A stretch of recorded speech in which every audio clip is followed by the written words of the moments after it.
Alguien ha dicho que el sufrimiento no es un problema teológico, porque no es un problema, porque un problema es algo que por definición tiene respuesta, tiene solución, y el sufrimiento humano no parece tener una fácil solución teológica, una solución que nos deje inmediatamente tranquilo, una explicación simple, con la que podemos todos lidiar, la que podemos entender, y entonces, bueno, queda todo explicado y a partir de allí nos quedamos tranquilos.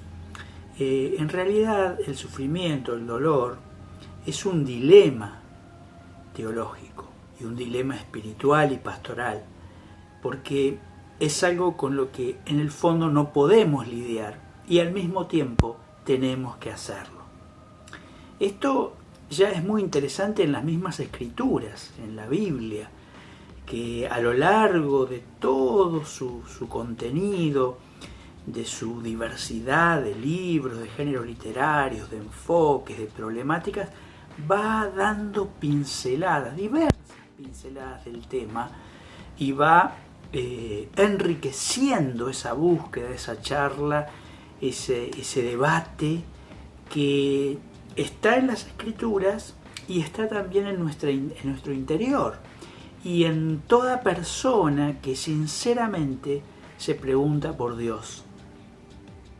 Es interesante que una de las primeras objeciones que las personas que no creen en Dios o que no pueden creer en Dios o que no quieren creer en Dios nos presentan para mostrar que la fe en Dios es inaceptable, es precisamente este dilema.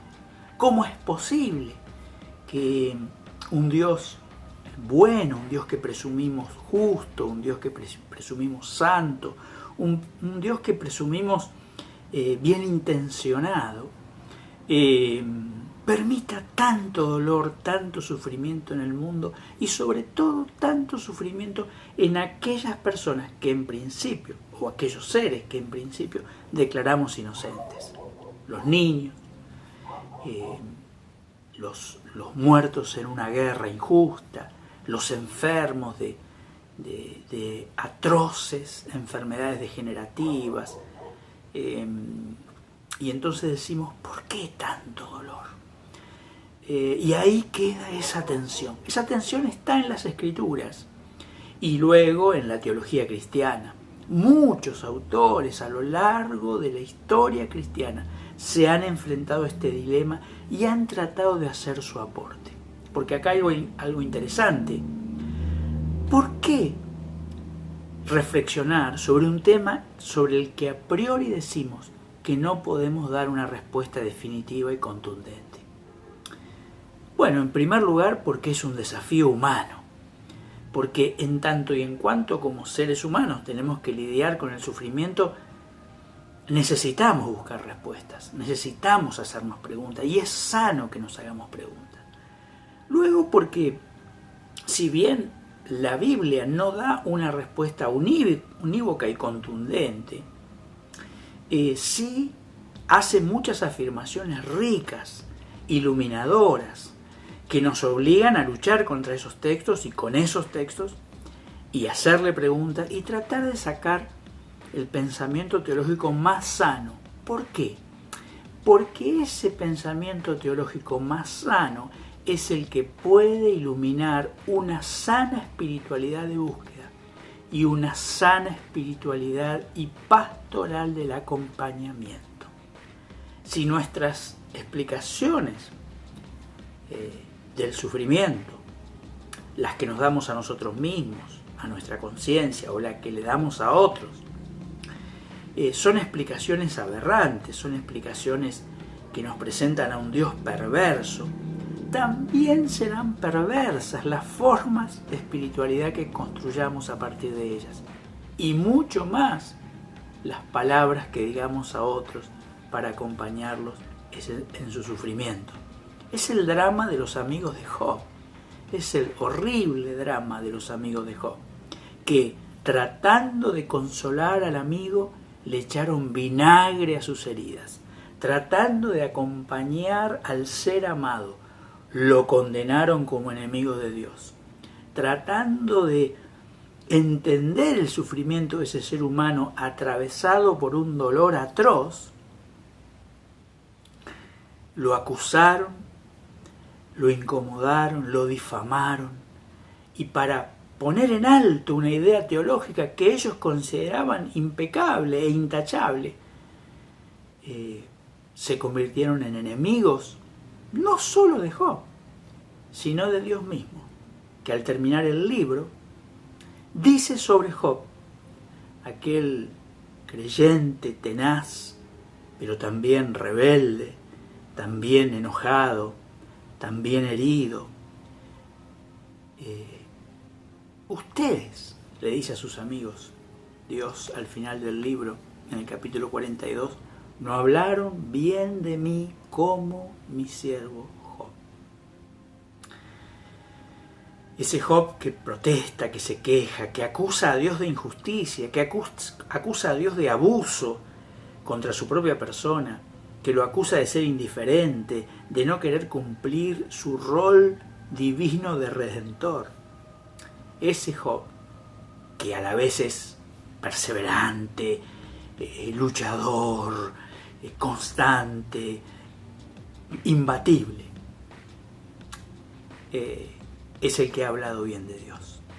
Y los amigos, teólogos profesionales, que han tratado de salvar las papas, dejarlo bien parado a Dios, hacer explicaciones que conceptual e intelectualmente fueran ortodoxas, estuvieran de acuerdo con las ideas tradicionales y bien pensantes de la tradición de su época y del pensamiento teológico de su época, ellos fueron los que habían hablado mal.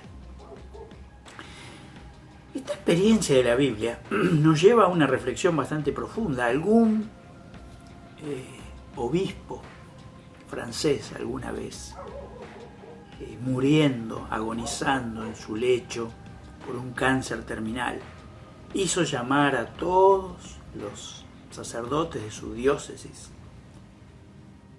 para decirles antes de morir: les pido que no hablen del sufrimiento. Ustedes no saben lo que es. De manera que el sufrimiento se nos presenta como un enorme misterio, como un misterio de la teología, un misterio de la espiritualidad y un misterio de la pastoral. Pero un misterio del que nos debemos ocupar. Un misterio paradójico.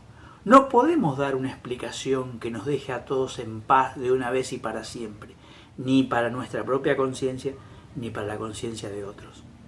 Pero como pastores, teólogos, hombres de fe, mujeres de fe, estamos obligados a pensarlo, a luchar con Dios en oración y en estudio con esta realidad de la vida humana, y luego dar una palabra que esté en consonancia con la palabra de Dios, con los atisbos, verdades, iluminaciones, sugerencias, verdades que la palabra de Dios nos va dando como material de trabajo para nuestro trabajo espiritual, pastoral y teológico. Hablando de misterio y del misterio del sufrimiento, hay una escena tremendamente conmovedora en el Evangelio. Jesús está en el huerto del Getsemaní. Faltan unas pocas horas, minutos en realidad, para que vengan por él los guardias del templo y él empiece su terrible pasión y agonía que lo llevará nada más y nada menos que a la cruz. Está orando en el huerto y su oración, breve, impactante, conmovedora, ha llegado hasta nosotros con una extraordinaria síntesis. Nos dicen los evangelios que por 3 veces Jesús hizo esta oración: Padre, si es posible, pasa de mí esta copa.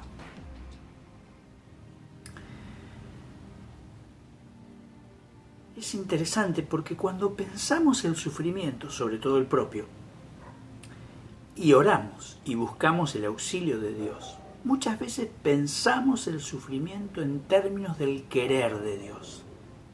¿Querrá Dios sanarme? ¿Querrá Dios sacarme de este problema? ¿Querrá suplir mis necesidades? ¿Me amará tanto que vendrá en mi auxilio? Jesús no tiene ese tipo de preguntas, no tiene esas dudas. Él sabe que el amor del Padre hacia Él es inalterable, que Él es el Hijo amado, el Hijo querido, el Hijo entrañable, que está haciendo su voluntad en el mundo. Entonces Jesús no pregunta, Padre, si quieres, haz que pase esta copa, sino que Él pregunta por el poder, por la posibilidad de Dios de sacarle de ese momento dramático. Y entonces Jesús dice, si es posible. ¿Es posible ahorrarme este sufrimiento? ¿Es posible ahorrarme este dolor? ¿Es posible ahorrarme esta copa? ¿Es posible ahorrarme los latigazos? ¿Es posible ahorrarme la cruz? Del otro lado, solo hay silencio. Y en ese silencio, Jesús entiende que la respuesta de Dios es no. No es posible. Y este es un misterio, y es el misterio profundo del sufrimiento humano. El profundo misterio teológico, espiritual y pastoral. Un Dios que nos ama de una manera incondicional. Pero en el actual estado de las cosas del mundo, no parece posible que pueda ahorrarnos el sufrimiento de seguirlo en este valle de lágrimas.